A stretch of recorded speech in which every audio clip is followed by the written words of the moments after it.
Assalamualaikum warahmatullahi wabarakatuh. Sahabat semua, mudah-mudahan kesehatan, keberkahan bersama kita semua. Amin ya Allah ya Rabbal alamin.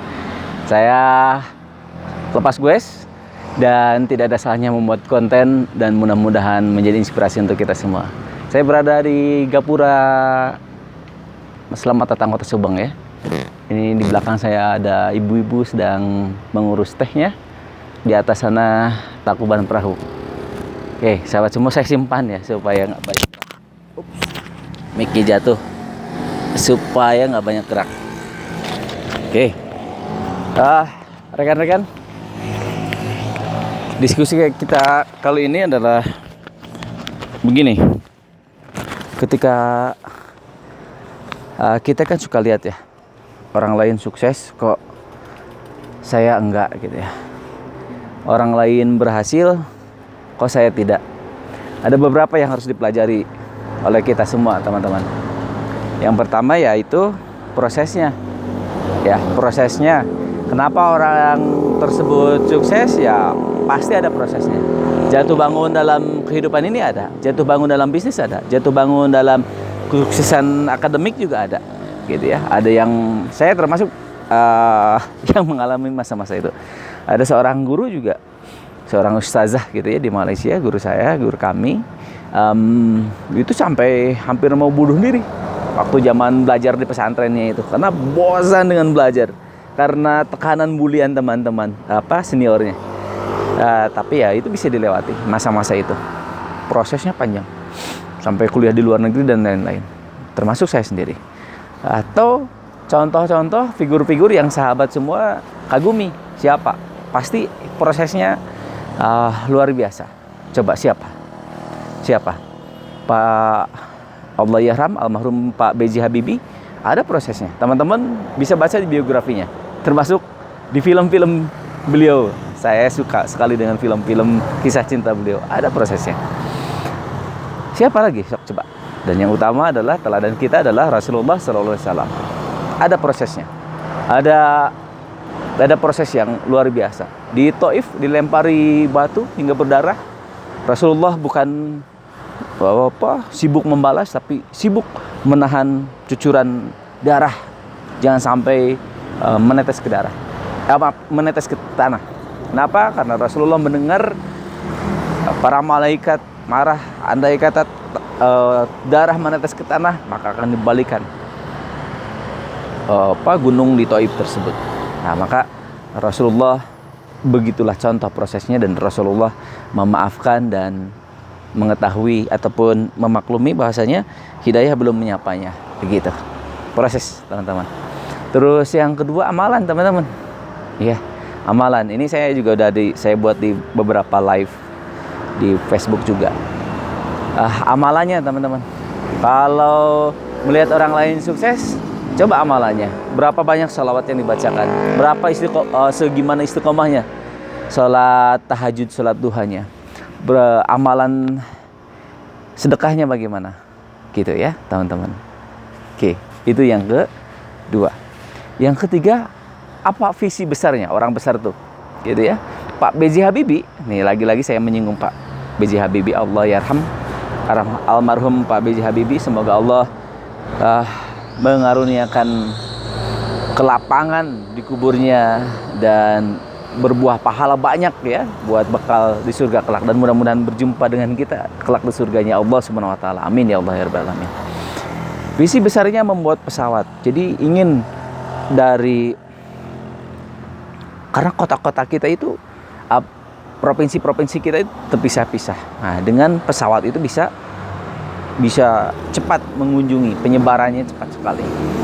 Dan menggunakan baling-baling itu. Pesawat Gatot yang sekarang sudah dimuseumkan dari PDN dari Bandung ke Yogyakarta, dimuseumkan di sana di Adi Sucipto. Sayang sekali ya, visi besarnya. Terus siapa lagi, teman-teman? Ada visi besarnya. Ada seorang guru, seorang trainer punya visi besar dalam berbuat baiknya. Visi besarnya adalah ya ingin meneladani salah satu sahabat Rasul ya. Jadi salah satu sahabat Rasul ketika Rasulullah menanyakan kepada para sahabatnya, siapakah yang pernah aku sakiti, gitu ya.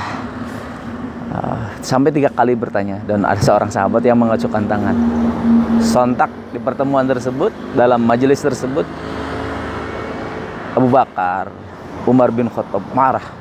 Berani-beraninya di sahabat ini. Diceritakan dalam kisah tersebut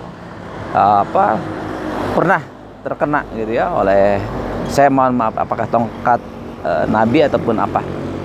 Dan sampai ditanyanya lagi, dalam keadaan seperti apa? Waktu itu aku dalam keadaan tidak menggunakan baju karena sedang berperang, gitu ya. Dan akhirnya Rasulullah pun membuka bajunya, dan ketahuilah apa yang dilakukan sahabat tersebut adalah memeluk tubuh Rasulullah SAW. Dan itulah yang menjadi visi besar seorang guru ya, seorang guru trainer di Indonesia, Pak Zamil Az-Zaini. Jadi beliau dalam berbuat kebaikan, membuat sekolah gratis, dan menyiapkan banyak kader-kader di kubik leadershipnya dengan harapan kelak bisa memeluk Rasulullah SAW di surganya Allah kelak. Seperti itu teman-teman, visi besar. Kok jadi saya sedih begini ya? Ada seorang sahabat juga, seorang sahabat yang mendirikan rumah yatim, pesantren untuk duafa anak-anak yatim, punya perusahaan di bidang penerbitan buku, dan beliau semangat sekali membuat menyekolahkan sampai ke gontor anak yatim tersebut. Padahal beliau mempunyai anak juga. Apa visi besarnya? Ya, mendengarkan hadis. Jadi ketika hadis disampaikan, Rasulullah dan yang mengasihi anak yatim itu seperti ini, gitu ya, dicontohkan seperti ini, berdekatan di surga yang Allah kelak. Dan itulah visi besar sahabat saya, saudara saya tersebut. Lalu pertanyaannya, apa sih visi besar kita teman-teman? Apa visi besar hidup kita? Kalau hanya ingin duniawi, sayang banget. Usia kita sampai berapa tahun? Almarhum abah saya aja udah meninggalnya di 72 tahun. 72 tahun. Belum lagi kalau misalkan kita kenang saudara kita yang meninggal di usia berapa gitu ya. Nah, di usia berapa saudara kita meninggal, teman-teman kita meninggal. Saya ada teman SMP meninggal saat SMP. Saya ada punya teman selulus SMA, sama-sama daftar ke tentara dulu. Beliau masuk, saya tidak, meninggal. Yang menariknya ketika tsunami Aceh, ketika GAM, ketika ya waktu itu beliau tidak ada ajal. Maksudnya itu tidak sampai dalam operasinya, tidak membuat nyawa beliau melayang, tapi beliau kecelakaan di Sumedang, kecelakaan motor. Itu teman-teman, apa visi besar kita. Jadi ketika melihat orang lain sukses, yang pertama adalah prosesnya, yang kedua amalannya, yang ketiga adalah apa sih visi besarnya. Itu saja teman-teman, mudah-mudahan bermanfaat. Kalau sudah bercerita tentang Rasulullah, rasanya kita belum apa-apa teman-teman, belum apa-apa meneladani Rasulullah SAW. Maka cobalah punyai amalannya, punyai